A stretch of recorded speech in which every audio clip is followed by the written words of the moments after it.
Castorole is a film podcast filled with dubious opinions, plot spoilers, and a healthy sprinkling of bad language. Thanks for listening. Take a much loved movie and stir in a different cast. Add a hint of nonsense for a flavor that will last. Garnish it with fun, film facts, and food for the soul. It's a tasty, yummy, silly, funny movie casserole. Casserole. Hello and welcome to Casserole, the fortnightly podcast that each episode takes some of your favourite films and aims to serve you up a delicious recasting. I am Jim, and joining me at the stove every week are my two co-hosts, Nick and Sam. Hello. Hello. Nice intro. Yeah, great. Loved it. Loved it. Yeah. Not too bad, was it? No. That was good. It makes me want to listen. I've been working on that. Don't know about you guys, but I'm starting to feel a little bit festive. Jingle bell, jingle bell. Well, I do need to pick one person up on this, Sam. Yeah. I've noticed the fact that we are recording on the 29th of November and your Christmas decorations are up in your house where we're recording. Yeah. What are you thinking? I'm thinking, stop being a Scrooge. It is. We are recording the Christmas episode. They would be up anyway. I can't give that as an excuse. You know how some people say that it's bad luck to leave your decorations up like until January? I think it should be bad luck to put them up any time before like the 20th of December. Okay, I do get that, but we take them down quite quickly after Christmas though. Okay. So we have them up for like longer before for a nice build up, you know? Yeah. Good stuff on the telly, just makes you happy. Everything's like cold and dark and horrible. You know, the build up's the best part of Christmas. It's great. Speaking of good stuff on the telly and in the cinema, James, do you want to let everyone know what we're recasting this time? Well, we are going to be answering a very important question about this film as well. We are recasting Die Hard. And the question is this a Christmas film? the answer is yes. Or is it a film set at Christmas? I mentioned this to my wife whilst watching it. Because it seems to be there's two sides of the scale, but I'm going to throw an argument out there for why it is categorically a Christmas film. Oh, go on then. What do Die Hard, Love Actually, Elf, Miracle on 34th Street, and Jingle All the Way have in common? Death. They're all set at Christmas. I mean, Four of those. That doesn't make it a Christmas film. What? Four of them are classed as Christmas films. Right. Why should Die Hard be any different? right, okay, so I Just did because think, it's a film about a man taking down a terrorist in a fucking skyscraper doesn't mean it's any less a Christmas film. It's set at Christmas, as are the other four. Just because it's not all, oh, look at me, I'm falling in love at Christmas, blah, blah, blah, blah. It's a Christmas film. I mean, if anything, it's also about Holly falling back in love with John. Yeah, I mean, there could be the family-friendly sort of romance movie after the main movie of Die Hard takes place, arguably. But what I will say, James, is that all those other films, the plot is kind of centered Just try and break down my argument. directly around Christmas. So do you not think it's a Christmas film? No, I don't really care. Well, all right, but I mean, I think it is a Christmas film. I think it's a Christmas film. But my point for why it is a Christmas film actually is wrong. Like, I thought it was a Christmas film because the fact it's at Christmas is really key to the plot. Yes. But actually it's not. Yeah. They're having a Christmas party, but they could be any reason for having a party. They don't even mention the fact that, the cops are, there's not many cops on duty because it's Christmas. They don't say anything about why they're choosing to do it at Christmas. Yeah, true. So, I mean, it is a Christmas film, but they listen to Christmas music at the start. It sets it up, yeah. There are Christmas lights. I think a corpse gets wrapped in fairy lights and thrown down an elevator. With a Santa hat on. It's a Christmas film, all right? If that's not Christmas, I don't know what is. Also, the reason he's there is because he visited the family for Christmas. So, boom, it is a Christmas film. All right, fine. I don't mind this being a Christmas film. What I do have an issue with is some people, when you say, what's your favourite Christmas film? And they go, it's Die Hard. It's Jingle All the Way. That's the correct answer, isn't it? Mm-hmm. Absolutely the correct answer. Yeah. Turbo Man for the win. Yeah, exactly. Jamie! Right, so before we get into our beautiful casserole part of the show, what have you lovely gentlemen been up to this week? Yeah, I haven't been watching an awful lot. I've been playing. I've made the most of the Black Friday deals on the PlayStation Store. So I've been playing a couple of little video games. Been playing a bit of. Come back to me being the horror guy. Oh God, I've been playing The Evil Within 2 with like headphones on, lights turned off. it's terrifying. You've got issues. I got scared playing Diablo 3 the other day. I was like, that's a demon. So yeah, apart from that, I'm watching Die Hard. That's me really. That's it. Jim, Well, I've been watching loads. fuck, you know. I what's the know. film? It's a good job you're sat down because you'd have been fucking floored at that information. Yeah. What have you been watching? Well, I've been on a bit of a Jack Reacher kick lately, so I've finished 3 of the novels. I'm currently reading the 4th one. So I watched- realised he said he's been watching words in a book. You're not talking about films yet, are you? What have you been watching? Reading books, mate. I've been reading. I've read the novels, Nice. right? So as a result, I then went, well, let's check out the Amazon Prime series. So I've watched season 1 of Reacher in anticipation for season 2 sometime in December, I believe. Nice. That is the right way to do it. Read the book, then watch the film or series. Not checked out the films, See- the Tom Cruise ones, because okay. I figured at some point we're probably going to do them for this, and I've not watched them yet. So I think probably a lot don't of want to people. spoil anything. A lot of people would recast Tom Cruise. Actually. A lot of people have questioned. Well, that having casting choice. seen the TV series and knowing what I know of Tom Cruise and the character of Jack Reacher, Tom Cruise is not the fit for that character.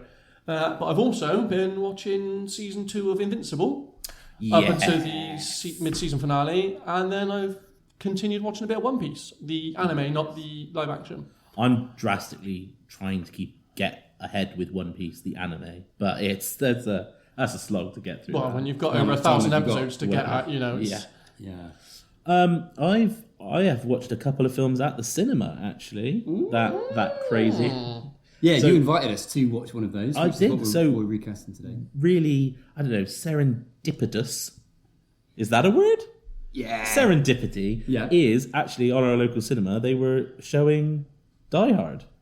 And it was at 10 o'clock at night, and I invited you guys, and you were all complete wusses, and we're like, no, I'm going to be in bed with me hot water bottles and me cocoa. Sam. So, Well, hang on, I feel like you're throwing a bit of slander my way here. just saying. Because that was not me. The moment I was said it was me. at 10, you were like, oh. That was Nick, not me. So Right, take yeah. your slander. All right, Thank you. why did you not come? Money. Right, fair enough. Fair dues. Yeah, that's fair dues. I was in bed with my hot water bottle, face mask. Yeah, ready to get some Cucumber over the eyes. The So thing is, I right, did a watch 10 the p.m. film. start in the cinema is Yeah. not a 10 p.m. start of the film. No, That is like that's a when the half trailers 10. start. Well, You're getting out at like half 1. As 2 people that have worked in cinemas, it That's probably true. would, a film of that age, it probably would have been. Okay. There would have been very minimal trailers and adverts before the beginning. There would have been There'd have been a trailers, couple. but not adverts. Yeah, there'd have been a couple, but nothing major. Yeah, actually, I don't think we talked about this, but Jim and I, actually, you guys know each other from school. Correct. And then Jim and I worked together in a cinema And school. and school. Yeah, you went to the Grange. Yeah, all right, secondary school. Yeah, that's true. Yeah, I forgot that completely. I mean, I don't blame you. It's been a long time. I don't blame you for trying to forget that we place. weren't in the same year, I think. No, you were a Yeah. year above. All right, you don't need to say I'm necessarily older. But yeah, and then we fell out of touch, and then I got friendly with Nick, and then it was like, oh my god, we all know each other. Yeah. Which is crazy. And look, here And, we are Nick now. and I like films. So we thought, let's start a podcast. And I don't watch many. Yeah. You know of films. I As know a of concept. films. I You're know aware of them. I know the word film. It's good. It's good. It's good. So I watched Die Hard at the cinema, which was good. It was good for this recasting we're going to be doing, this casserole that we are going to be cooking up. Right, so can we talk about this film? This is an ultimate classic, right? Yeah. Whether or not you think this is a Christmas film is another question, but whether or not you think this is a good film, I don't think there's many people around who've watched this film who don't think this is a classic action film. Yeah, I mean, if you're not into action, then fine, it's not the film for you. It's never going to be for you, is it? But it is. I feel like it's almost the template for action films. Like, it set the bar. Well, it's funny you should say that, because around the time, I think when this film was released, Hang on, are we going into Nicopedia corner? Just unprompted here. Oh, no, this is Are you just flying in there? we're skirting around This the is edges. a pre-Nicopedia corner. And the We're moose skirting the boosh. edges. Yeah, and a moose boosh of the corner. Oh. Yeah, this was considered. It was actually quite a different template from a lot of the action films at the time, because I think if you think about the stuff that was around, it was incredibly muscle-bound action heroes, your Schwarzeneggers, your Stallones, one-man armies, which arguably Bruce Willis in this film. I was going to say, he doesn't exactly have much help in this film. But he, yeah, exactly, and he is also kind of fallible. He has vulnerabilities. This guy spends a lot of time hiding in this film. Yeah. He's hiding in places of the Nakatomi Corporation Tower. And people did praise it for that sort of his portrayal. And actually, he wasn't necessarily like a total sort of bankable action star when he was cast. So they did come onto this in a sec. It was offered to a number of other action stars. It ended up falling with Bruce Willis. But he was relatively unknown. He was like a TV actor at that point. So this was like his first big movie break. To the point, which I think when they released this film initially in the promotional material, like the front cover of the trailer, like poster and stuff, they originally didn't even have his face on the poster. It was just the tower, because they felt that was more recognisable as like a landmark for the film. Yeah, but as it happens, it ended up being a massive success. It kind of changed up the format a bit for action films at the time. Yeah, became the template rather than was following. It still holds up as well. It's just, I loved it. It was a great watch. It's always a great watch. I think whenever you watch it, it's always a great watch. There's not much, like, if anyone's listened to our previous episode, Waterworld, there's a lot to pick apart in that film. Like, whether you enjoyed it, whether you think it's fun, it's a classic, a cult classic, whatever. There are glaring holes in the plot, Absolute in howlers. some of the acting performances, in some of the dialogue. It doesn't necessarily show women in a great light. There's lots of problems with it, but it's fun. But this, like, John McClane's wife is really strong character in it. She's really fleshed out. She's not just save me. Yeah. Like, and it's, I can't fault it. I still love it. I mean, like, I've seen it. I see it every year because I think it's a Christmas film. So, it was good. But I'd never seen it in the cinema, actually. So it was nice to see it in the cinema. Yeah. It's a really, I think it's similar to when we went back to Spielberg with Jurassic Park.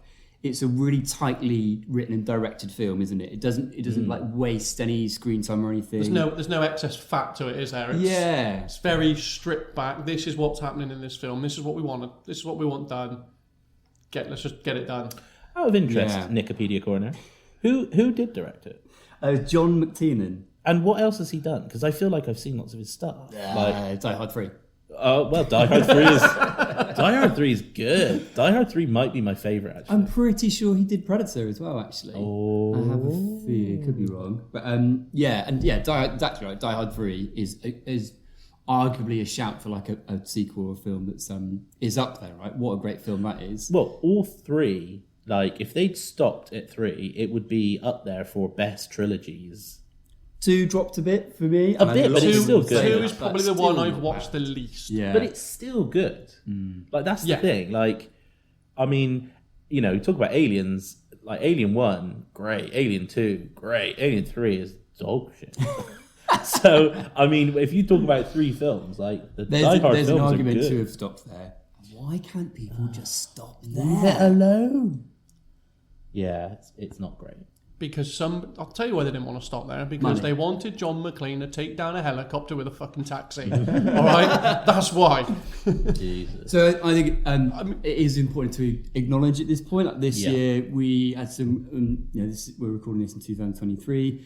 Really sad news this year that Bruce Willis has been diagnosed with dementia. So I think it's important to acknowledge that and just say, this, as much as anything, is our kind of tribute to him as well, and the fact that we all love Bruce Willis as an actor, and we all love this movie as well. I think this is important. Just to acknowledge that. I actually think that at the height of his, Bruce Willisdom, he didn't really make a bad film.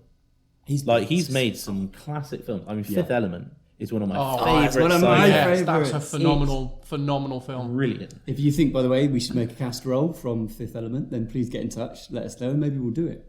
But I think it's important that you say that because, whenever we do this, we're not wanting to throw shade at any of the actors we're recasting. We're not saying that the ones that we do would do a better job, just maybe different or maybe changing it up. Or almost certainly worse. Or almost certainly worse, yeah. The whole point of the caster role is to just imagine the film with the different cast, not to say that we want the film done with that cast. It's just we're just having a discussion as to what the film would look like with that cast. Yeah. That's right. So that being said, Bruce, we love you. We wouldn't recast you really, but we have. Sorry. Can I interest anyone in a little bit of Well, I mean, you've got film facts? you've got the juices flowing, so we may as well go to Wikipedia corner for the film synopsis. I'm and ready. You did tease some juicy facts. I've got some juicy facts. So, first of all, in case you've lived under a rock for the past 30, 40 years, Die Hard is a 1988 American action film. It's based on the 1979 novel Nothing Lasts Forever by Roderick Thorpe, following New York City police detective John McClane, who was caught up in a terrorist takeover of a Los Angeles skyscraper whilst visiting his estranged wife.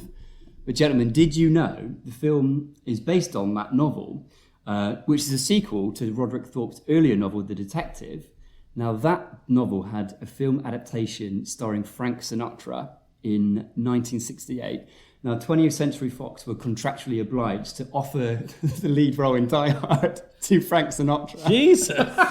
who was in his early 70s at the Wow. time. Now, he declined the part, as you can imagine. but For obvious reasons. can you imagine as the cast role right Well, there? you know what? If he had been cast, he would have done it his way. He would have. Get out. Taxi. Speaking of Bruce Willis being cast in, this is probably a major breakthrough role. He wasn't the first choice for John McClane, so prior to his casting, producers presented the script to Schwarzenegger, of course, as you can imagine. Obviously. Burt Reynolds, interestingly, Stallone, Harrison Ford, and Richard Gere. I mean, I think Ford. they landed on the right casting. Though. Ford would have been Ford was interesting. solid. Late 80s, early 90s, Ford was solid. But yeah, Bruce That would Willis. have been an interesting film with Ford in it. Well, I think he would have played it. I think actually he would have played it very similar to Bruce Willis. Actually, like think about him in like The Fugitive, where he's sort of a reluctant hero, and he's not like a one-man army. He just sort of rides his luck a bit. He does that a lot in Indiana Jones, doesn't he? A lot is based around luck. Although Indiana and Jones is happens. much more sort of comic book. He's is defying things and hundreds of arrows and stuff.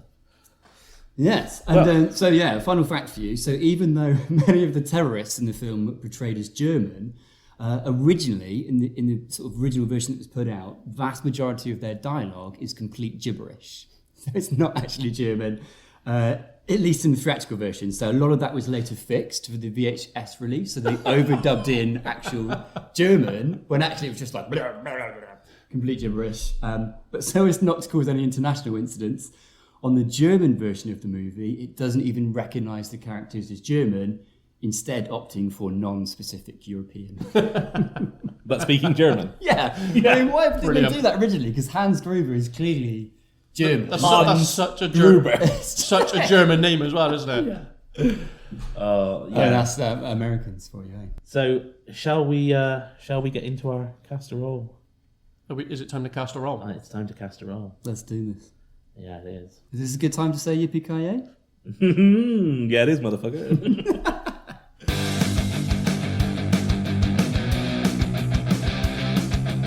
Where do we start with this casserole? That's the question. Well, I I think think there's only one place to start, isn't it? It's got to be McLean. You got to can't be start McLean. anywhere else but McLean. Who's got McLean? that's me this Oh, week. Sam. Oh, How did you yes. find this? Sam's taking the lead. Because in the previous ones I've not had sort of the lead good guy or the lead sort of bad guy. Yeah. The villain or the hero, if you will. Yeah. To use, not childlike sentences. The baddie. The baddie. The antagonist or the protagonist. Oh, That's right. Thesaurus that up, motherfucker. Oh, worked in a cinema, is he? Oh. No, Thesaurus was the Jurassic Park one, mate.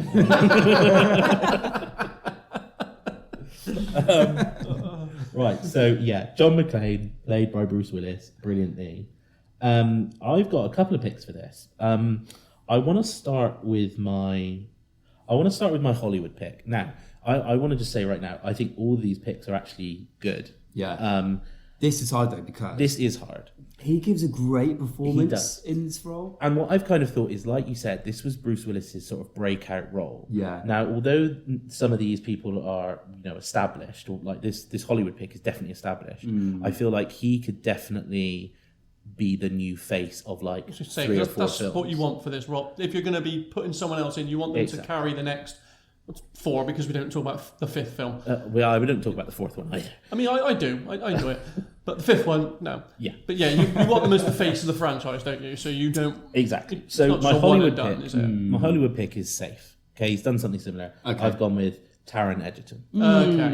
Interesting. He's good. He seems a bit too nice boy for me, though. Well, you say that, but I mean, he's actually rumored to be the new Wolverine. Oh, really? Yeah. That would be interesting. That would be a good shout. I mean, Yeah. that would be fun. If you're listening to this podcast in years to come and it turns out to be true, I predicted it right there. That's me. So when you said there's rumours, is that rumours? I'm starting it now. Yeah. So I'm starting to remember right now. This is the rumor. a No, rumour. there are rumors that he's going to be it. So yeah, I think he'd be really good. Obviously, he's if you don't know, he's from Kingsman. He's in Eddie the Eagle. He's Robin Hood. He's Robin Hood. He's not Boy George. Elton John. Elton Yes. John. He's Elton John. Now he's very good. Now obviously the Kingsman series would be the one that kind of most shows him doing this. Yeah. But I could imagine him having sort of the vulnerability of Bruce Willis. You know, he would be hiding in places. He'd be scared if too many shots are coming at him and stuff. I think he. Do you think he's got maybe that cheeky, charismatic kind of Yeah. charm, like can really piss people off, but be lovable at the I same can time? imagine him chatting back in the radio at hands. I'm just not sure I can buy him as the badass, though. Obviously, Bruce Willis gets really quite And this is the other violent thing. and aggressive in this film, and I don't think I'd see that out of Taron. Alright, He's obviously, I know he can throw punches as from the Kingsman films, but they're not their light-hearted films. They're not. He's maybe not as scrappy. And I guess the character of John McClane is that grizzled New York City cop as Yeah, well. I And don't obviously he's come see to the grizzled LA, coming out of right? it. To visit his wife, his estranged wife and family for Christmas. Yeah, to me, I don't get grizzled from Taron Egerton. Okay, well let's see It's a good pick, but my dark horse pick. Okay. This is one that would completely change up the film. Okay. We have seen it from this guy multiple times. He has done this kind of film, but Jackie Chan. Oh, Right, that's now cool. I That's know, super cool. I know Okay. he's done so many films like this. He's great. But to me, when I was watching this, and he would definitely be more edging into the humor side. 100%. But Like physical humour. physical very humor, sort of, running over the glass and then having Yeah. glass in his foot, the way the fight scenes are choreographed. Yeah, they'd be like martial arts fight scenes, borderline, wouldn't they? Rather than kind of scrappy fisticuffs. Yeah, there'd be a lot of rope work Yeah. or chair work and stuff like that. I feel like it would change it. But that scene where John McClane jumps off holding onto the fire hose and swings down through a window, that's so you can see Jackie Chan doing a stunt like that. and he'd do it himself. Exactly. He'd do it himself. There'd be no stunt double. It's all Jackie. So I think if you went with that, you'd have to change the whole thing round. And I am talking Mm-hmm. prime kind of Jackie Chan. What are you looking like? Rush Hour kind of. Yes. Jackie Chan. Not thinking earlier still, things like Who Am I and Yeah, I mean, but I feel like he this is a film that he did when he was younger. Yeah. So I'm thinking slightly older. Therefore, the person he's visiting, maybe you could imagine his kids at the party as well or something. He always does well when he's opposite children or trying to save children. Yeah, bouncing off that humour. Yeah. And innocence, yeah. I'm giggling to myself because I'm also trying to imagine the chemistry with Holly McClane Yeah, well, that's, and my picks for Holly McClane. This has already gone wild. okay, well, neither of those are my pick. Okay. I think Right, the Hollywood one would be safe. I think Jackie Chan would be a dark horse one. We've seen films like that. I just maybe want to see another Jackie Chan film like that. Oh, yeah. But my pick, I've gone with two. Now, there's one which I think... I mean, there's only one role, so you There's can't go only with one, two. there's only one role. So, first of all, I thought... Twins. There's now twins in the film. It's not Michael Cera, There's is a it? fighting terrorist fighting team of twins. I mean, if it's twins, it's going to be Arnold Schwarzenegger and Danny DeVito. The only choice. I want that film. My first pick was Richard Madden, who is Robb Stark from Game of Thrones, and he was in... What was it? It's not called The Bodyguard, was Yeah, it? it's The Bodyguard. Bodyguard, something like that. Not On- the on Bodyguard. BBC? Yeah, the BBC. Yeah, I think it's The Bodyguard. And he was in the Elton John thing as well. As He a- was, yeah. was he? Yeah, he was the manager, wasn't he? Yeah, but I feel like he is what I was talking about. He's almost crying out for that role, that he kind needs that of big role. doesn't moves he? him on Yeah. from Game of Thrones and is his franchise. Right. He's a rumour for James Bond. Which I would be feel like interesting. he's been rumoured for James Bond for a while He now. Oh, hasn't everyone though? Yeah. I think whenever the rumours come around, he's always there along. I think Kit Michael Harington might Cera. be in there as well. I think those kind of guys are always in the talk. So I quite like Richard Madden, but my actual pick is someone that I really wish did more stuff. And it's Scott Eastwood. So Clint Eastwood's son. Because, let's face it, primetime Clint Eastwood would be great in this role. No, that's very fucking true. And he would be an easy pick. But Scott Eastwood, like, I don't want to be rude, but nobody can think of what films he's in that immediately jump to mind. No, can you tell us? Pacific Rim 2. Okay. Some other stuff as well. Yeah. But he looks just like his dad. He's actually, from what I've seen, a really good actor, but I don't feel like he's been given the chance to show his chops. And I think if you put him in Die Hard, I think he would play it really well. He would play it similar to Bruce Willis, but with maybe a bit more of an edge. And I think it would launch him as like a new action star. Well, let me ask you these questions. Can he do Grizzled? Yeah, he can. Can he do Cheeky Chappy? Yeah, he can. Can he pull off a white vest? Definitely. He's in. Definitely. Checklist done. Can I just say, actually, on the subject of the vest in this film, Yeah. I feel like the vest as a role in and of itself is worth a shout out. We're not recasting the best. No, but it's worth a shout out. The way that the vest, like, props to like the costume department on this film, because the way that John McClane's white vest throughout this film gradually becomes like filthy, dirt encrusted, blood encrusted. Is amazing. Like, I found myself watching the film and just thinking, like, oh, the vest has gone through its next transition. How has the vest changed in this scene? And he eventually loses it. Yeah. But that's actually really key because, like, one of the points, again, spoilers, but the way that, like, John McClane finally, like, defeats the bad guy is he's taped a gun to his back so that when the bad guy's got the drop on him, when Hans Gruber's got the drop on him with a gun, he's like, put your hands behind your head. He can grab this taped gun and shoot. Now, the fact that he was wearing a vest and then he loses it allows that camera to then reveal the fact the gun is taped there to the audience. It's just really clever how, like, in cinema, they kind of put all this in to get you to that point. Yeah. You know what they're doing, these film people, They don't do, they? they do. So have you that's guys cool, got though. any interesting picks? Any curveballs to throw in there for?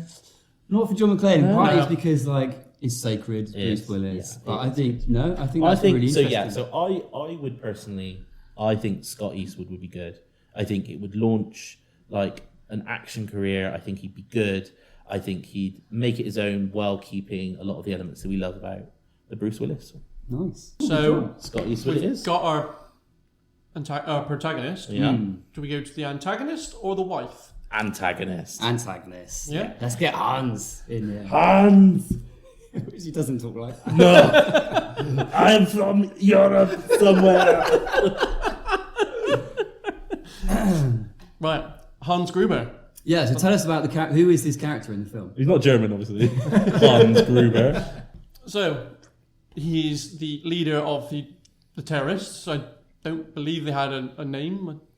I think they were just. Well, they're not actually terrorists. He was part of a network. Remember when the Yeah. reporters find out as far about as his him? group Like is the concerned, I New don't think they Dawn had or like a something? specific No, name, they did he? don't. Because obviously he names 3 other groups that he wanted Yeah. the FBI to release as like a. Mystic Dawn or something like that. That's just As a- a as a ruse, though, ruse, isn't it? of course, It's all yeah. a ruse. Yeah. So actually, they're not even terrorists, Yeah, are that's they? what I'm saying, they're not They're terrorists. robbers. Yeah. They're bank robbers. And yeah, so they've come to Nakatomi Plaza obviously to rob $630 million dollars or whatever it in was. bonds. From the vault. In saving Yeah. bonds, wasn't it, from the bank? Yeah. Not from the bank, the vault. Yeah.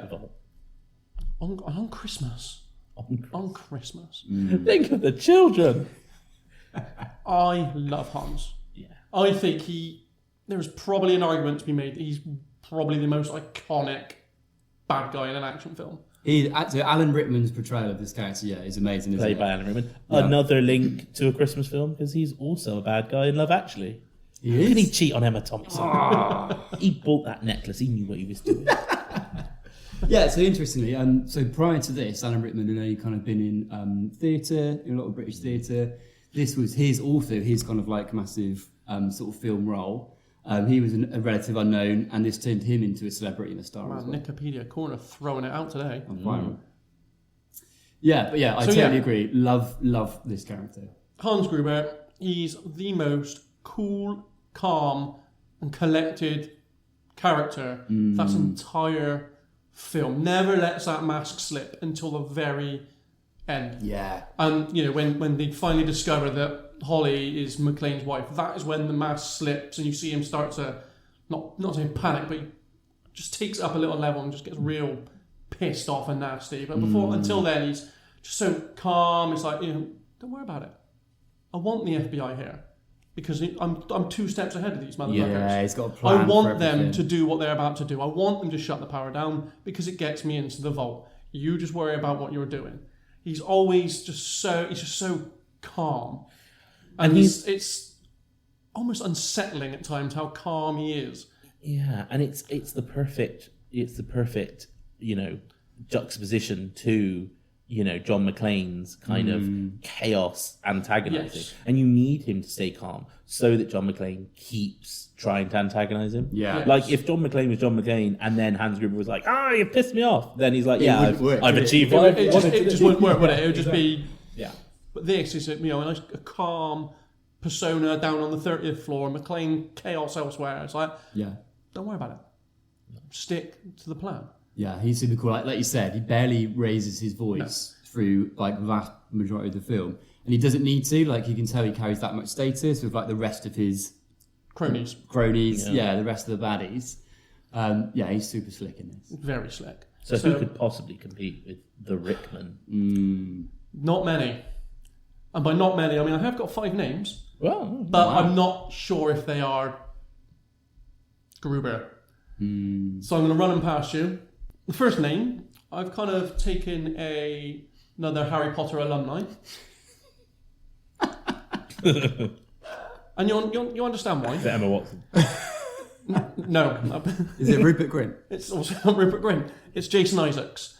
Who plays Lucius Malfoy. And the reason I went with that is because, again, Lucius Malfoy in the Harry Potter films is a very cool, calm, nasty bastard. Yeah. Doesn't really let the mask slip until the latter films when his family is threatened, and that's when he starts to get desperate. And so I kind of thought, slot him in. Jason Isaacs is the best thing in The Patriot. That's the bad guy in that. And he's sort of calm and maniacal, and that's a really good shout. So that was where I was going with that. I didn't, again, I wasn't sold on it. I'm more sold on it now than I was when I was writing the name down. That's good. Can I just say, I hope the rest of these names are also from the Harry Potter franchise. How that? They're not. So I've then went to the world of TV, specifically The Walking Dead, and I've thought of maybe either Jeffrey Dean Morgan. Oh yeah. Or David Morrissey. I don't know Morrissey. Morrissey was the. Oh no, I do know him. He was a Doctor Who episode. I do know. Okay, yeah. I think it's called The Governor. That's it, The Governor. Yeah, hang on. So Jeffrey Dean Morgan, David Morrissey, 2 real nasty bastards in this show. Jeffrey Dean Morgan in one of my all-time favourites. I love Watchmen. He's the comedian in Watchmen. He's brilliant. Yeah, he would be good. So far, all your picks are strong. Coming up trumps. Where are we going from here? I've got a rogue one. Yeah. In Xander Berkeley. Who's that? So I only know him from 24. Right. He wasn't exactly a nasty motherfucker. Yeah. He wasn't really a bad guy, but I just like him. He's got all the traits you need. I just quite liked him, and I just I quite like the role he did. I can't remember the name of his character. Someone out there is screaming it out there right now. But I thought the role he did, I really liked it, and I just thought Well, you know what? You don't have to have played a villain before to play a villain now. Actually, I've got even more facts. Just because I liked the role he did in 24, I thought, you know what? So going back to Hans Gruber, Alan Rickman. So the fact that he wasn't used to, he hadn't done any action films before, things like this. He was so unused to it that apparently in the film there's very little shots of when he's firing his gun, because apparently the director used extra loud blanks to get really natural reactions from the actors. And Alan Rickman was like, not used to it at all. So he's just flinching his head off. I don't actually recall many scenes where he is firing that gun. When they fire the glass, they shoot the glass. And he's got like a That's machine probably gun about, or and something. I think that's about that scene, and then maybe once or twice when they're in the lobby. Yeah, I Other mean, he than does that, I kill don't a couple think of he really- people as Yeah, well. he but- does. Yeah, he kills Takagi. Yeah. And he kills And Ellis. Ellis. Yeah, so Yeah. he does kill. But yeah, it does kind of cut away. Mm, I mean, also we should say Alan Rickman sadly no longer with us, yeah. which is he died too young and he was great. So getting back to the whole casting this role, I I think do have a fifth name. So my fifth one is a younger option. Oh. It's Tom Hiddleston. he would be good, wouldn't he? He's slick. He knows how to rock a suit. He's got a sort of very dapperness about him. He's got, especially as he's been doing in Loki, he's got a real sort of cheeky charisma, hasn't he, as well? Which He is not- very charismatic. Yeah. I think that's So it's a toying that. cost. So it's I a like toying that. cost between Hiddleston and Isaacs. Yeah. Those are my two Well, favourites. I actually think that Hiddleston would be better opposite Scott Eastwood because you're kind of going a bit younger. I think he would definitely do well, kind of staying cool to like Scott Eastwood's jibes and Hiddleston it is then. Hiddleston's a good Hiddleston it is then. We settled on the fifth. Happy days. Look straight in. Lovely. Who do we go to next? Well, it's got to be. There's got to be Holly now. gotta be Holly, come on. Let you get one of your picks in. Right, I need to tell you at this stage. Oh, here we guys. go. Maybe I've missed a memo. Maybe it's something we hadn't quite discussed. But I decided to go era specific for my caster That's role. great. As So long as all it's of not my- Emily Blunt or Michael Cera. Well, that's why. So it's like now I'm not allowed to pick those incredible actors. Otherwise, I would have. So I've gone like it as much as I can, relatively. So era you've got specific. Judi Dench. So, we're going to end up with some. We need a time machine to pull this film off, because my people are like. They're wild. But we've always said that, haven't we? This is like picking the people you'd like Oh, I across mean, come on. time. Last episode, Nick, we brought two people back from the dead. Yeah. Anything goes with the casserole, that's what they say. So, yeah, Holly McClane, played by, and this is such a great name to say, Bonnie Bedelia. How cool is that to say, Bonnie Bedelia? Bonnie Bedelia. That should have been a character's name. Right? John Bedelia. Full name, Bonnie Bedelia Culkin. Guess who she is? She's the auntie of Macaulay Culkin. Played really well by Bonnie Bedelia. And yeah, I think she's a great character. She's played really well. She's kind of she's the mother of John McClane's kids. She's the estranged wife. There's obviously there's still that kind of there's that real chemistry and attraction between the two of them still. And yet there's that kind of pain, isn't there, that things don't seem to be unraveling in their relationship. And obviously the reason that Holly is in the Nakatomi Tower Plaza in the first place is that she's moved out with the kids to LA to take this job. So I think she's like director in the corporation. So Yeah, I think she's one below Takagi, wasn't she? yeah, or by the time a bunch of Or people by- came, by- she is. Well, no, she specifically states when after Takagi was killed, she says to Hans Gruber when he says, "Who put you in charge?" She responds with, "Well, you did. Yes, you that's killed right. when you did when you killed my boss." Yes. So she's clearly the very very high up in this company. She's second only to Takagi. That's very true. Yeah. So she's got that power. She's got that influence in terms of the people that are around her, the other hostages. But yeah, I think there's the scene where John McClane gets into the party. They meet each other. She's taken her back to see him, and there's that scene where he's like washing up. So he's like cleaning and like having a bit of a shower in the sink or something. And she's sat there with him. They're catching up. Like there's a real chemistry there between them. Like, to the point that was like, are they just gonna fuck in a minute? Like they're really like, and she's really into him, and plays that really well. So yeah, I've got a couple of picks who I was thinking about for this role. I've got two. I'm just gonna throw them out there. Throw out there. My first pick was Sigourney Weaver. Oh, She can rock an 80s business suit. Am I right? Yeah, she's She's an incredible actor. Obviously, Alien, 101 other films. I feel like she's too action centric though for that role. It's almost think- like she should be the person. Yeah, Yeah, she's almost like she should be the McClane role. But you're thinking that, but what about her in Ghostbusters? Yeah, you're thinking Alien, whereas Yeah. like she's been in so many other films where she's not playing the action star. Yeah, she's been so. She would, I think, the difficult thing for recasting this is that chemistry with Bruce Willis and with John McClane. So And now my apparently fifth. Scott Eastwood. Now Scotty. So this is where it gets wild, right? So Sigourney Weaver and Scott Eastwood, or my second pick, who is Cher.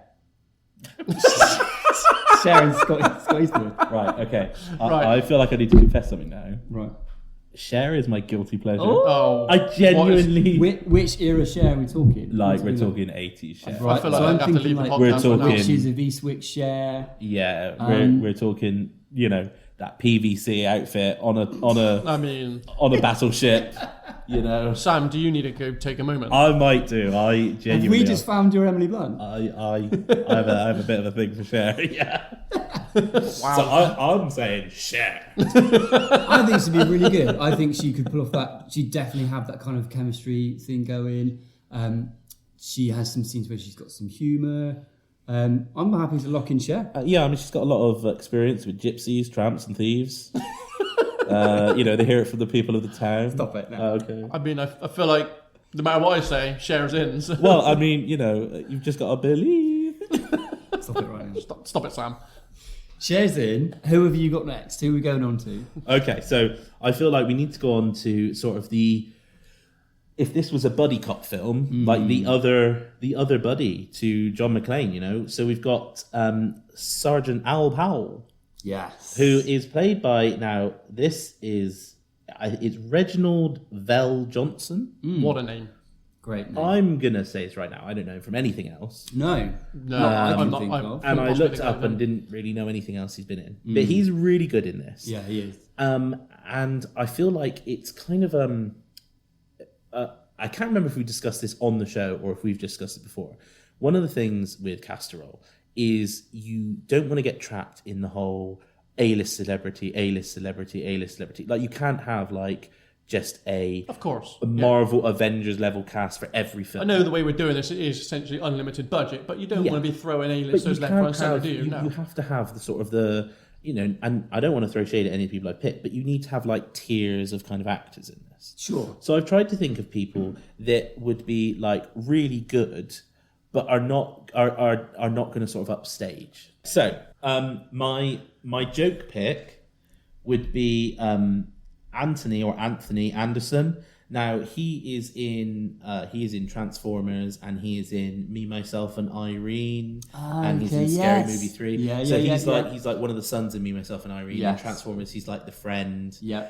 He's very sort of funny. He would have that comic element. I think Yeah. he'd be quite good. Yeah. But I think he might be good actually if it was like Jackie Chan. So it'd almost be like the kind of almost the new. There'd be Well, you think as well, strong for vibes. this role, as well as just a comic element, you need him to be McLean's support system. Yeah, exactly, Because throughout yeah. this film, he is exactly that. Yeah. You know, McLean is constantly on the radio to him, and he's constantly telling him, "You've got this." Just Yeah, can't- because the other police just chief keep it guy is cut, like, yeah. who is he? He could be one of the terrorists. That Yeah, guy. when, in the yeah, building, he's always just like, no, just you keep doing you, just keep low. I'm here if you need me. You know, he's always on the end of the line for McLean if needed. So yeah, you need a bit of light-hearted relief, but Yeah. he needs to also be. It's heart. Yeah, he also Yeah. needs to be able to support. Yeah. So I think he'd be fine, but I think he'd be sort of not a joke pick, but like, you know, I think he there are ones that I've now thought of slightly better. For my what I would call like my Hollywood pick, I've gone with Sterling K. Brown. Now he's in This Is Us. Yeah. And he's in a few other things as well, but I think again this could be like his kind of breakout into mainstream kind of action films and stuff. I think he'd be quite good. Yeah. But the person I went for is actually somebody that I think needs not a second chance in Hollywood, because I don't think he did anything wrong or anything, but I think he's out of favour with Hollywood. Right. But he's also already been teamed up with Scott Eastwood, and this is John Boyega. Oh, he's a brilliant. Okay, Yeah. yeah. So I think John Boyega's great. I think he, in Attack the Block, he was sensational. Yeah. I think he did everything he could to make the new Star Wars films good. Yes. He is probably... He's him one of and- the best He's things in them. he's one of the better characters, isn't he? Exactly, yeah. And he's in Pacific Rim 2 along with Scott Eastwood, and he's like the main role, and Scott Eastwood's kind of the supporting role. So it would almost flip it on his head. But they had quite good chemistry. You know, you said you watched 2 films recently in the cinema. Yeah. Did you watch 3 films? No, recently in the cinema? do you know what? One of them was Pacific Rim 2. Until I talking about John Boyega had completely forgotten they were in Pacific Rim together. I'm going to guess that your third recasting would have been in Pacific Rim. It's 2 my as well. third recasting for Dwight T. Robinson is a giant robot. So yeah, I think John Boyega. I think he's good. I think he needs another chance to be in sort of some blockbusters. I like it. Yeah. Yeah. Yeah, that's really cool. Boom. John Boyega is. Nice. All right, Jim. I'll go with Argyle then. He's a very minor role, let's be honest. He's only there. He's there to pick up McClane from the airport, take him to Nakatomi Plaza, and then he's there to stick around. At the end of the night, I'm assuming to take the McClanes back home. Yes. Now he's played by, I'm going to assume this is pronounced Devereaux. Yeah. Devereaux White. Yeah. And I see Argyle as that light bit of comic relief. Yes. Because he's whenever you see him in the film, beyond after the initial meeting, it's always to just cut back to what's Argyle doing in the limo? And he's either he's getting pissed or he's just he's just doing music. anything but being able to hear all the gunfire that you really should be able to hear. For me, it's a bit of a comedic relief. So with that in mind, I've gone with I've gone with some Saturday Night Live alumni. Okay. Who have you gone with? So I've got a choice of 3. Okay. Oh. Kenan Thompson, Yes. Yeah. That's great. Keegan-Michael Key, Yes. or Pete Davidson. Oh. They're all really good. Can there be 3 limo drivers? Yeah. Now, these were the names you all saw me very hurriedly writing down about 5 minutes before recording because Yeah. I had realised that we hadn't, no one had taken Theo. Right. So the name I had written down for Argyle, I was like, well, that's Theo. Because I actually think the name fits for Theo as well. Better. I mean, these 2 characters are linked because Argyle knocks Theo out Of course, yes. when At he's the end in of the ambulance. Is it? Ambulance? no, Or he's fire just truck a or van, I something? think. Just a van. I think it's just either way. Makes him he crash that and then crashes into comes the in, van, knocks him out cold. Knocks him out, and he's like, "Yeah, that's awesome." That scene. I'm not sure I like Pete Davidson as a person. He's a bit of an idiot, but he's funny and he's quite good in Suicide Squad as that little role kind of thing. Can I throw a curveball in there? Of course you can. Chris Tucker. Oh, it's almost like a really obvious choice, isn't it? It's almost sort of. Like, just imagine cutting back to see him and he's like on the phone, like, "What are you doing?" He's really animated over the top. And So that's why I was thinking of like Kenan Thompson or Keegan-Michael Key. Yeah. I was You know like, what? just they could be a bit more animated with it, I almost went with Keegan Thompson as one of my picks for Kenan Al Powell. Thompson. Kenan Thompson, yeah. I almost went for his pick for Al Powell, but I thought he'd be like too funny. Yeah. Yeah. So I think that's quite good. I think you have any of those. I'm not a fan of Saturday Night Live actually. Well, I mean, No, we're not American, are we? So No. I've never watched an episode of it due to the fact that it's it's an American It's show. very American. I wouldn't know where to get hold of it. Sorry in if the anybody UK. in America's But- watching it. Yeah, Listen. I'm sure it's. Obviously, the reason why Keenan jumped out at me is because I was a huge fan of Keenan and Kel when Yeah, I was younger. yeah. And I was like, I could just picture Keenan in the limo. Yeah, I think that's a great shout. I think that's a great let's pick. go with him. Yeah, Yeah, I like really, it. really good pick. Keenan Thompson is then. Kenan Thompson. Bosh, locked in. Nice. Boom. Right, my next pick is Ellis, who is He's a sleazeball. the sleazeball, the yuppie, coke snorting sleazebag, who is like doing coke in most of the scenes that he's in, and amazingly, never being picked up on it by Tagaki. But McClane does pick up on him. McClane does, yeah. He's I mean, being still a got a coke- bit yeah. around Well, your either he nose and picks stuff. up on it or he just knows he's done it because he winds him up so he's still got some under there. Like, he's Yeah. like, oh shit. Don't Whereas want the boss his to see. boss is right in the room. It's totally obvious, and he's like, I mean, he must be very good at closing those $1 million deals because he He talks must about be. it, doing it a lot. So yeah, played by Hart Bochner, I think. And yeah, I think he plays his role really well. He does play But really you well. love to hate this guy, don't you? He's the first person I remember as a kid, or not a kid when I watched this, but I was younger. Yeah. Thinking I'm quite happy he got shot in the face. He is annoying. He's character. almost like another villain in that sense, isn't he? I think it's a great character. Really, really hams it up. And speaking of which, if I was doing a modern pick for this, I think John Hamm could be a really fun pick. yeah, Someone you're yeah, like, he's good. if he was really hamming it up. Yeah, in Mad Men or in God, he's in so much stuff now, isn't he? And yeah, and just being like so like really sleazy. Obviously hits on Holly McClane. Yeah. And you just be like, you are a sleazebag. But he's not one of your picks. Well, I wanted to stay like 80s, 90s. So my pick for Ellis is the late, very great Bill Paxton. Oh yeah. If you don't know Bill Paxton, he's been in so many great films. Aliens, To name just Predator one amazing 2, film, Twister. Titanic. Now the Bill Paxton I'm thinking of is like the True Lies Bill Paxton, Yes, right? Where yes, he is the yes. con man who's trying to basically crack on to Jamie Lee Curtis. Yeah. He's a complete sleazeball in that. He's a complete coward. And I just think like the moment I rewatched this film, I was like, boom, that would be Bill Paxton. I think that would be Great. yeah. Only person in all of cinema universe to be killed by an alien, a predator, and a Terminator. Wow. That is an That's amazing accomplishment. That's Sampedia corner right there. Steady on you. Gimmick infringement over there. Do you know what? I don't know if you've got any other picks, but it's him. That's it. He No, is- yeah, that's there only needs to be one He's pick. so the best pick. Yeah. Yeah, so That's great. Ellis is Bill Paxton. Lock that shit down.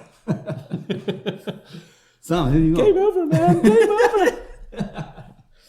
Okay, so I've got Dwayne T. Robinson. So played by Paul Gleason, who is a very good actor. And this is the role of the police chief that's stuck outside. Now, he's not John McClane's police chief. He's Al Powell's police chief. He's like an LA cop. And I found this role quite difficult because you can't have somebody that's like a villain, because he's not a villain.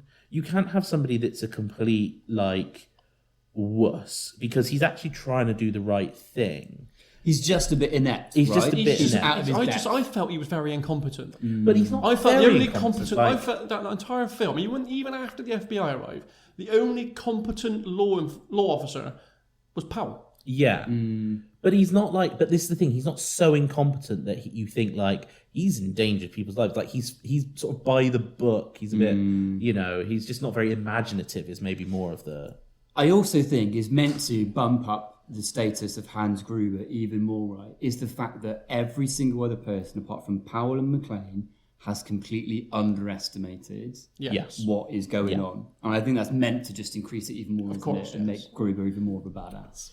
So my dark horse pick, it's not really a dark horse pick, it's more of like, I think it would change it to being a bit more sinister, would be Robert Redford. Ooh. I think he's played those kind of roles before, and he's Alexander Prince in The Winter Soldier, and he's one of the people that kind of enacts what they call the accords, the treaties, to make them kind of sign these treaties and screw up the Avengers and stuff. So he's quite kind of like officious, but I think he would add like sort of a nasty edge to the character. Maybe there's more like ulterior motive rather than just being a bit, That's interesting. Yeah. But I think he'd be good. Yeah. He could also technically be the Hollywood pick, because I mean Robert Redford is Up there. Right. legend. Absolutely. But my pick, and this is going in because it's amazing, is Bob Odenkirk, who is Better Call Saul, and he's in a film called Nobody, Yes. and obviously he's in Breaking Bad as Yes. Saul. I think he has got a really good mix of like, he could come in and start quite confident, quite competent, and then slowly he's like, break down, losing grip. regretting his decision. Actually, really like, good. so I think he would be great for that. I've not seen Nobody. I've watched It's trailers. good. Isn't he a total badass? Yeah, he I need is. to watch But that like, film. he starts off that as like, film. Now I know the one you're on about. Yeah, I've not seen it, but yeah, now you mentioned he the actually trailer. Yeah, he could be John I was McClane. just going to say, do you think he could pull off a white that's an vest? outside choice there for McLean. I think he wears a white vest in Nobody, but in the end, he could, because he's like a businessman, just cares about his family, and then he like flips, and he turns out he's like a fixer or whatever they call them, an assassin or something. Total badass. Total badass. But yeah, he's good, and I think he'd be great for this role. I like that. Locking him in. Nice. This is... And what a cast this is. What a mixture this is becoming already. Okay, so obviously there's two left with me, Theo and Thornburg. I think before I move to Thornburg, I'm going to round out with Theo because he is the safecracker. Hans Gruber's safecracker. Yes. Quite a big part of the film. Yeah. He's the tech guy, right? So I always remembered about his part in this film is when the terrorists initially enter. Yeah, I know plaza, exactly what you're going to say. And they come. He comes in through the front door. Yeah, with Carl and some unnamed goon. Yes. Carl shoots the receptionist in the head. Yeah. And Theo jumps straight over. Yeah. And just like pushes the roller chair out the way. Like With his feet. With his feet. Yeah. And I was just like, oh, he a bad That's- man. And he's That's talking. good. He's doing like Really some. just a smooth little transition over that counter. And he's doing some random about talk about like basketball. basketball, and he's just. Yeah. It is a very memorable entrance, and Yeah. it perfectly sums up his character. Yeah. In like 10 seconds. Sorry to interrupt. Yeah, you go. Well, so I teased that I've had my pick was originally who I had for Argyle before realising actually I didn't have a Theo. So I have only got one name, Go on. and it is Tyler James Williams. I only know him from Everybody Hates Chris. Oh, I believe he's also in The Walking Dead. I can't remember Yes, the role. he is. Yeah, I can't remember what role he plays, but yeah. So that's who I've got for Theo. I like him. I have to say I did have an alternate for him, Ooh, go on. but this might be going back to my like A-list. Go on. I went with Remy Malek. Oh, that's really cool. Just because I thought, obviously he's in Bohemian Rhapsody as Freddie Mercury. He's in, what's that one, like, is it called Mr. Robot? Yeah, like where he's a hacker. He's like a hacker. Yeah. That's what made me think of it. Yeah, 'Cause Mr. he's Robot, like, yeah. he's kind of like that hacker vibe and the stuff. tech guy. But I think he'd be like, again, too much. He'd be like, oh, Remy Malek should maybe be Hans Gruber kind of thing, level he of bad could pull, guy. yeah, he could do He could pull Gruber, that. right? And I quite like your pick. Sorry, I forgot his name. But Tyler James Williams. He's very good in Everybody Hates Chris, and I think it would be fun because he is a comedy character in this, and if in Everybody Hates Chris, he's a comedy character. But then maybe the callousness and the way he just like jumps over someone's body would be like a real like, oh shit. Yeah, like makes you like take a second. Yeah, yeah. Doesn't it? Oh, that's really cool. I like that. Yeah, nice. Locked in. Well, he's the only name I had, so Sweet. So locked in. So I feel like we've not got on to like we started with Theo there, but I feel like we need to cover Joseph Tagaki. Don't do that. What's to the me. name? What's the name of the person that plays Holly Gennaro? Bonnie Bedelia. Yeah. So since you've said that name, going in my head, all I've got is body, Bedelia. Because you said Boy George. Yeah. I've literally had that in my head. and the entire now time. thank you, mine. Body, Bedelia. Wasn't that on McCulkin. Face Jacker? Yeah. Who? I think we've gone way off track here. All right, sorry. Anyway. Let's get back to you horribly pronouncing Takagi. So Joseph Takagi, played by James Shigeta. I really enjoyed picking this. So I've actually got 3 choices for this role. So although it's a relatively minor role, I think not a huge amount of screen time. Dead within half an hour. Dead within half an hour. Yeah, shot by Gruber, where they take him upstairs to his kind of executive suite. They're trying to get the last password for like the vault and stuff. He doesn't give it up. Gruber counts down from 3, shoots him. I feel like we needed to include him in this casserole because he's still really integral, isn't he? To kind of His death is the reason that Gruber and Holly actually get in the same orbit. This is true. Without Takagi dying, I don't think Gruber would know of Holly. And he wouldn't, because obviously Holly would never have walked in that office. She wouldn't have taken the glance at the folded down photo of the family. Yeah. And Gruber would not have spotted that and been like, what's she? Yeah, and then when obviously the news clicked out, he was like, hang on. Yeah. So his death puts those two in the same orbit. He's a minor role, but his death is major. So he's integral on that basis. So I actually had 3 picks for this of 3 Japanese actors whose work I really admire. Between them have been in like hundreds of films and series, like unbelievable careers they've had. So the first person, or the first 2 people, and then I'll tell you my final pick.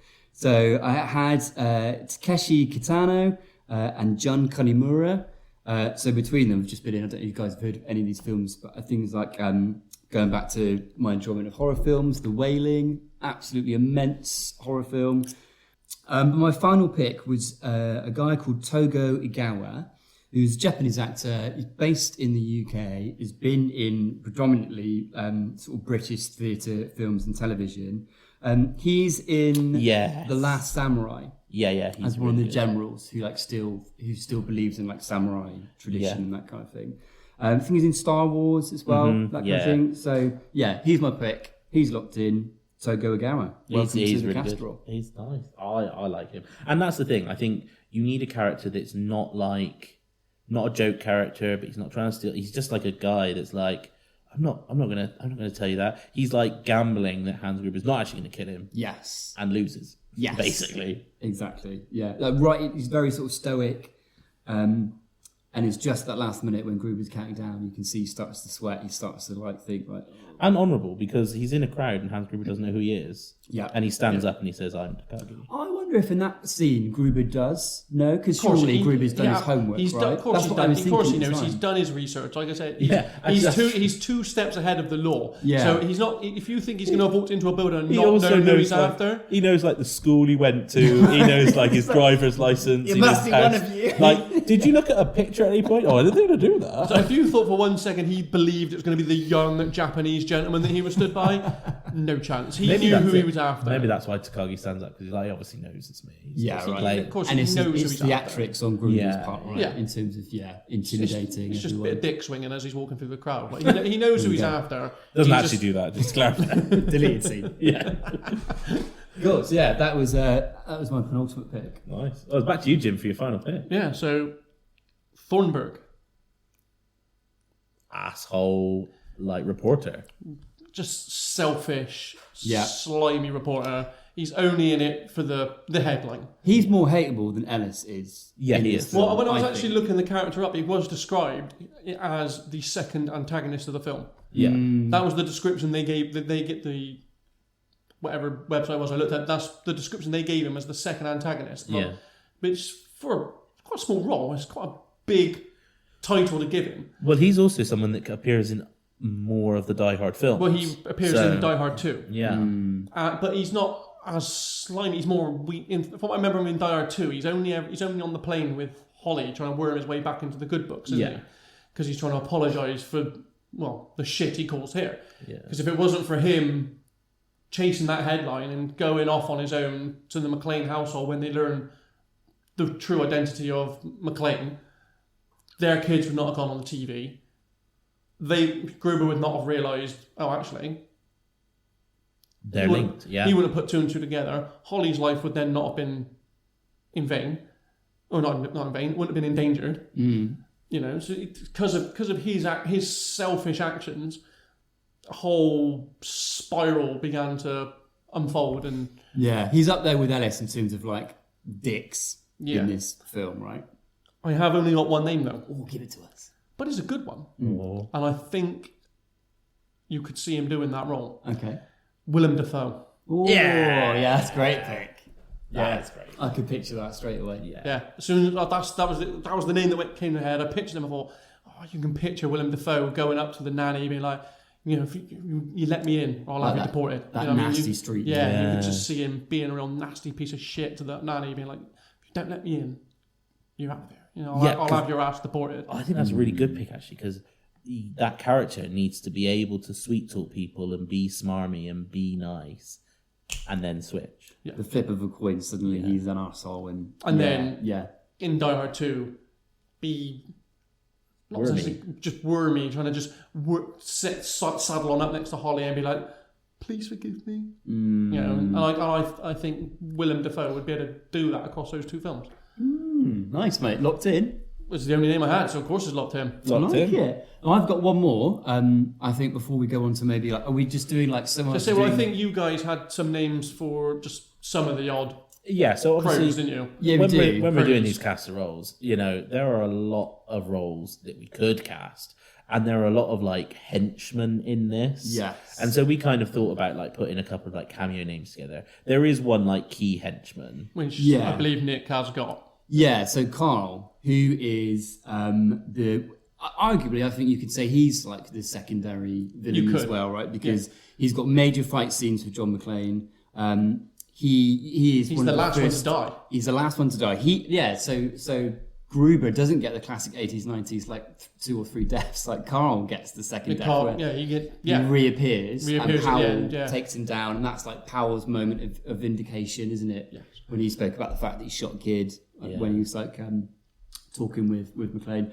So Carl is played by, and of course, Carl's brother Tony is killed by McClane as well. And so Carl's got this whole kind of vendetta thing going on throughout the film as well.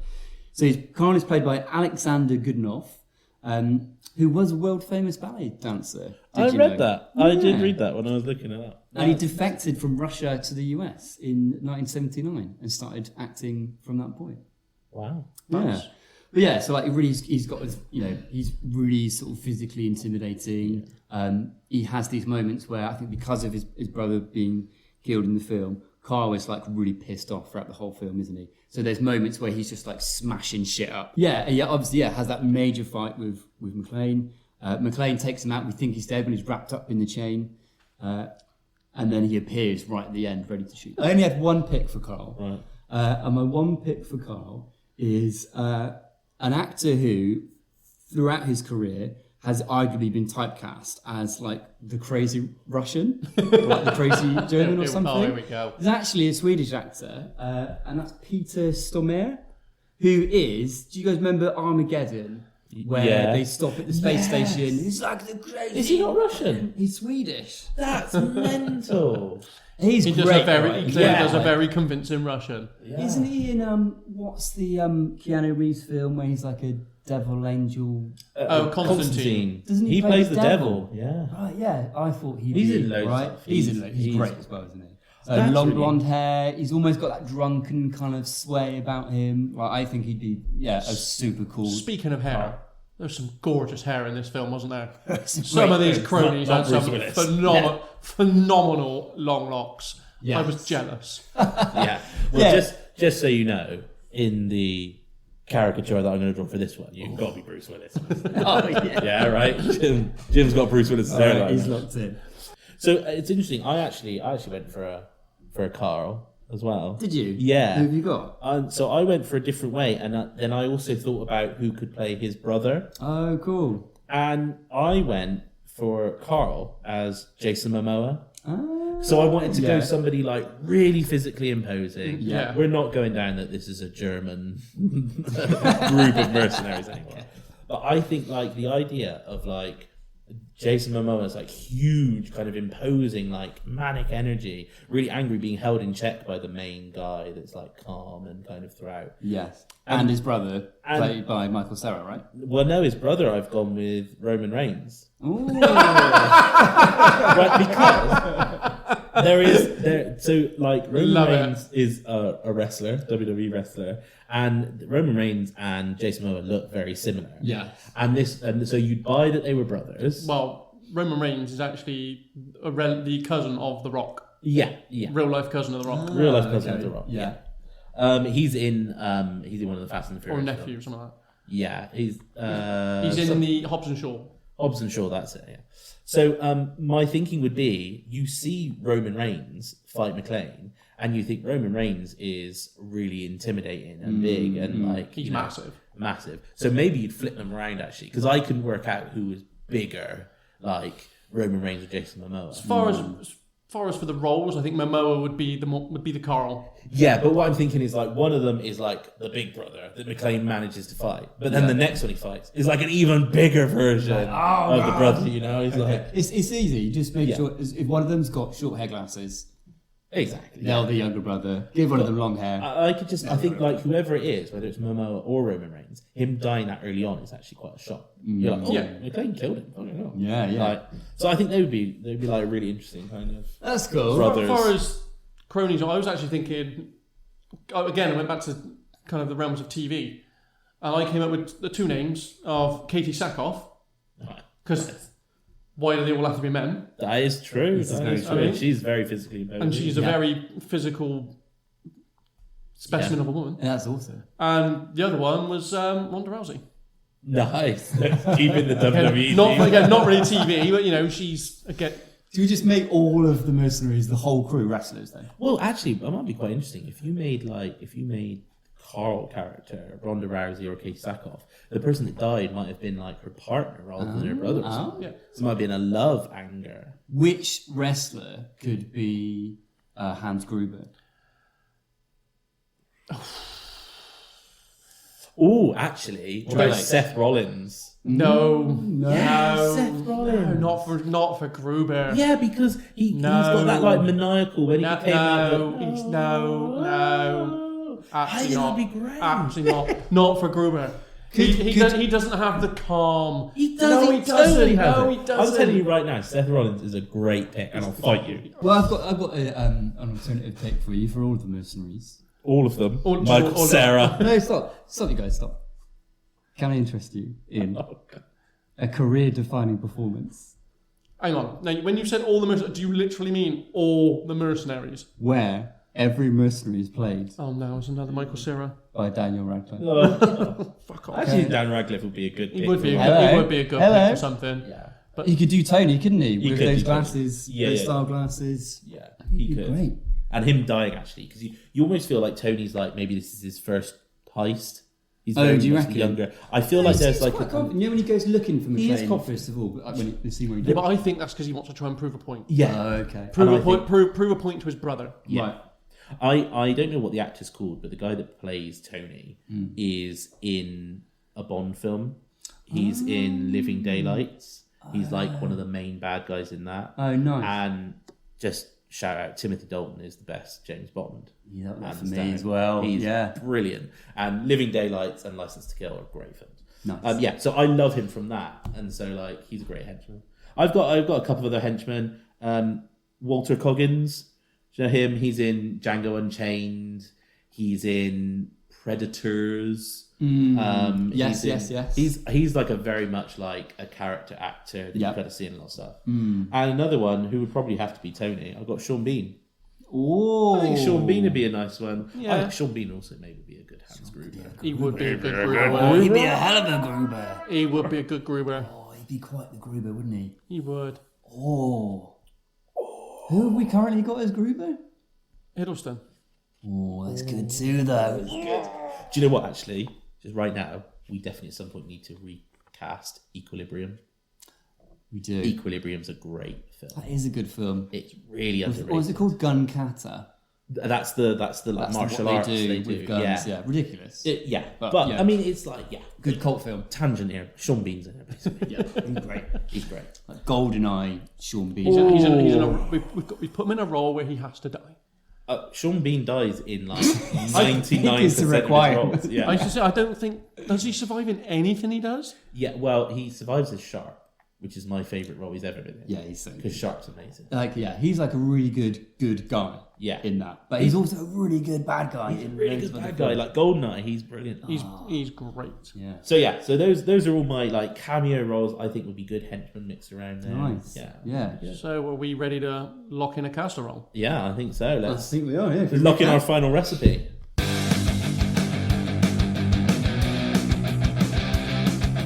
So, do you want to start with your ingredients, Sam? Yeah, so I'm going to start with, maybe the less well-known cut of meat for this casserole. But I'm going to go for Scott Eastwood, Clint Eastwood's son. Not yet got his big acting break, but he's got a lot of chops about him. Pork chops, if you will. My Sergeant Al Powell is Scott Eastwood's acting partner from that film Pacific you Rim watched 2. recently. Actually, the big robot from Pacific Rim, like a good henchman, is John Boyega. I think he's Sick. good stuff. Yeah, really and good. then my pick for the sort of slightly inept, bumbling police chief Yeah. is Bob Odenkirk. Nice. Yeah, what a great picks. Yeah, great. Okay. So my locked-in Gruber is Tom Hiddleston. Oh, He's good. He's That good. is good, that Now part of me's like, oh, Sean Bean. But I think Hiddleston's good. Hiddleston is great. Argyle, Keenan Thompson. Yeah. Thornburg, Willem Dafoe. Oh, And Theo is Tyler James Williams. Strong, isn't this is a it? strong cast. So now we need to go in the time machine and go back to the 80s, 90s, where we've got the great Bill Paxton as Ellis. Oh. Again, no longer with us. No longer with us. R.I.P. Bill. Holly McLean, Bonnie Bedelia, is Bonnie. Cher.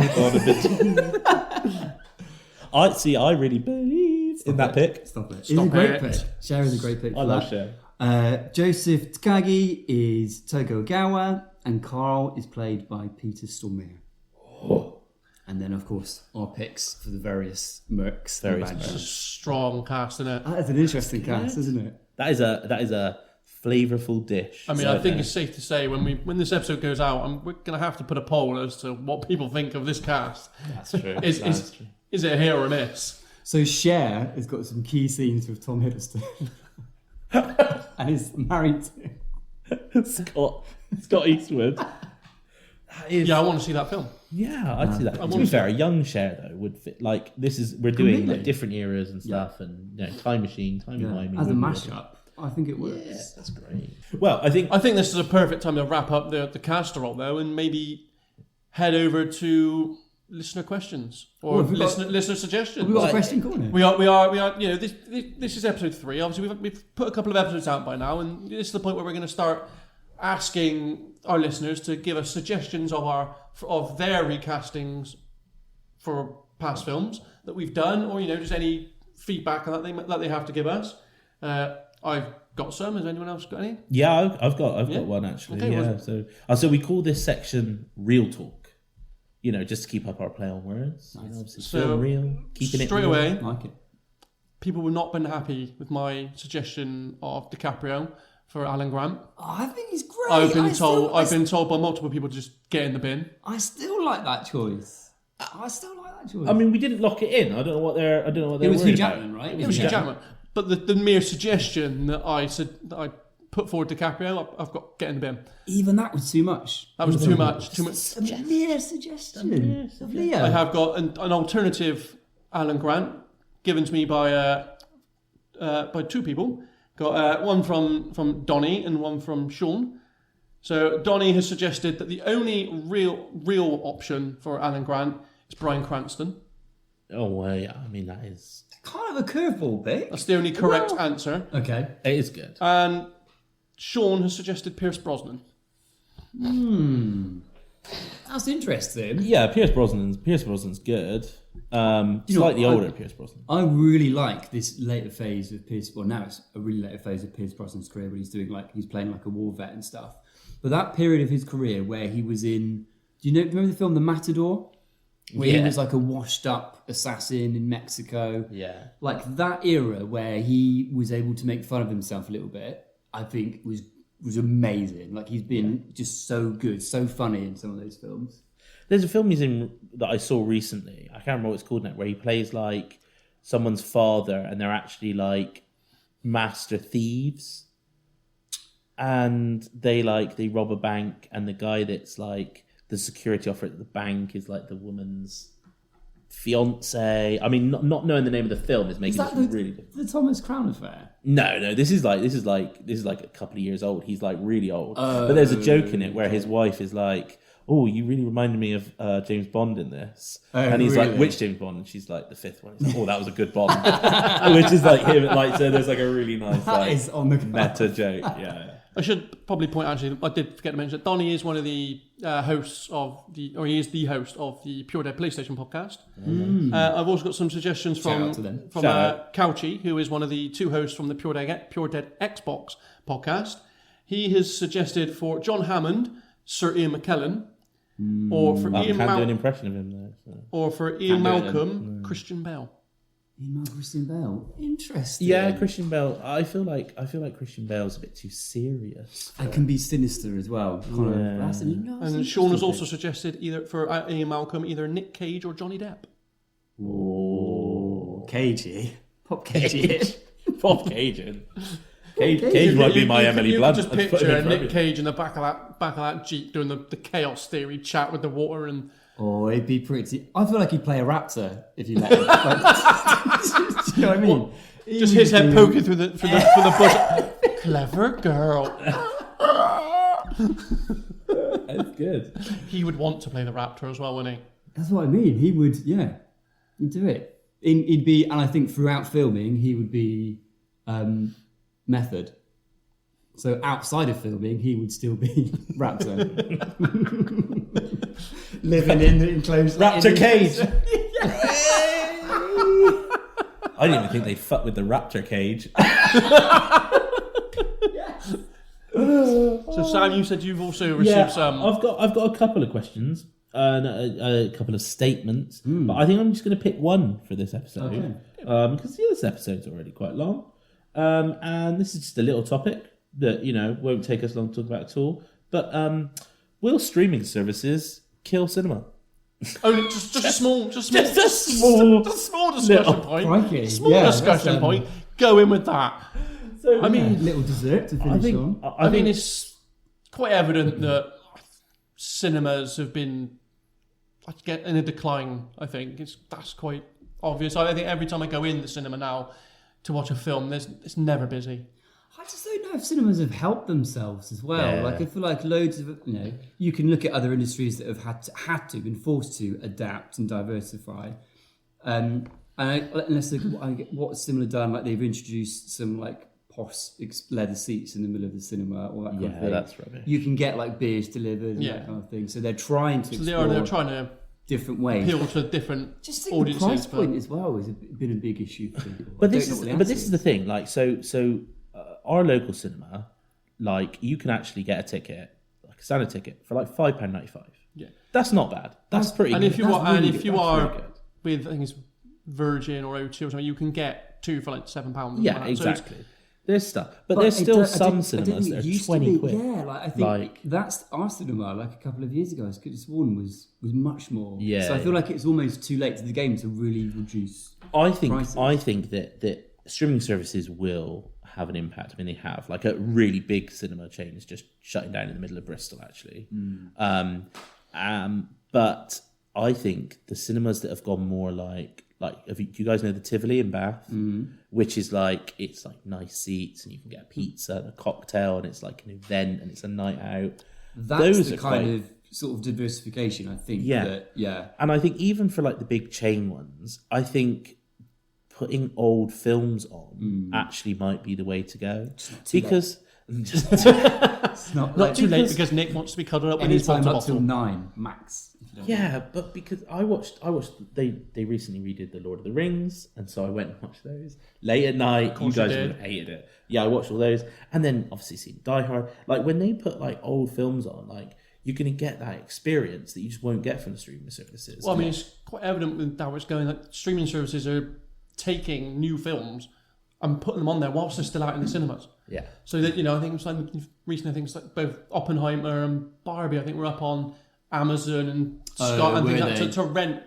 But the price point for that I think it was like £20 to rent these films, or for like 48 hours or something. Like that. Something ludicrous. Yeah. But the point the fact is they have taken them away from the cinema to put at the home. Yeah. And so in a way they are trying to actively take the business away from the cinema. Yeah. So they can get more of the pot from people buying it at home. I think what you're going to get is you're going to end up getting a bit of a split in filmmaking. I think there's a bit of a kickback now going sort of against the sort of the Marvel film. I like the Marvel films, but I think I'm getting a bit sort of sick of the the popcorn cinema. I wouldn't be surprised if before long you start seeing some of these Marvel films, because they're on a decline as well in cinema. Yeah. I wouldn't be surprised if you see a lot of them just being called Disney Plus originals. And that's the thing. And I think maybe that's it. Maybe those kind of... They've already got their Netflix originals. Yeah. Amazon Prime have got their Amazon originals. I wouldn't be surprised if before long a lot of this Marvel stuff, like the TV shows, a lot of the movies are known as just Disney Plus originals. Exactly. And I think that's fine. You've got that. They can go to streaming services. And it leaves the cinema free for sort of the big epics. And I think we need to get back to having some big original epics. There's nothing like, even with the size of, your average household TV these days, there is nothing like experiencing a film in the cinema, right? No. Yeah. It's a very, very good experience. Yeah. But yeah, undoubtedly it's affected it, and it will continue to. It'll just be interesting to see kind of what continues to change, how both cinema and sort of streaming services continue to adapt. Yeah, and I guess watch this space. But, you know, we all love the cinema if it's not on too late and if it's not too expensive. Please. Or if, you know, you get asked to go the week before payday and you don't have any money. Yeah. Well, that's I think that is a big topic that we could talk a lot about. But yeah, I think that was a lovely little dessert at the end of our casserole. It was, yeah, and what a casserole that was. I really enjoyed that. What a great film. Christmas or not, it's a banger, Christmas. isn't it? Okay. Yeah, and Merry Christmas, everyone, because you know this will be going out, yeah, like a week before Christmas. Week before Christmas. In fact, I think it is scheduled for the 18th, so it will literally be a week before. Oh, he Christmas. said it. He said it now, so we've got to make sure it's on the 18th. So by the time it's this in and goes around that out, time. by that day, I'm okay with you having your Christmas decorations up. Yes. Okay. You're no longer a Scrooge. Yeah. I'm no longer as a crazy person having my decorations up. Yeah. All right, well that's good to know. Yeah. Well, there's only one other thing left to say. Yippee-ki-yay. Yippee-ki-yay. Yippee-ki-yay. Well, thank you for listening. Tell us what you think of our recasting over on X at CasterolPod. And whilst you're there, why don't you give us your suggestions on who you think you would like to have cast in the roles instead? You can find Casterol on Amazon, Spotify, Apple, wherever you get your podcast from, really. While you are there, don't forget to subscribe and rate us 5 stars and leave a review. You may also contact us via email, casterolpod@gmail.com, again with any suggestions for films you would like us to cast a role on in the future. Until then, it's bye from me. Bye from me. And it's bye from me. Yippee-ki-yay. Merry Christmas. Movie casserole, casserole.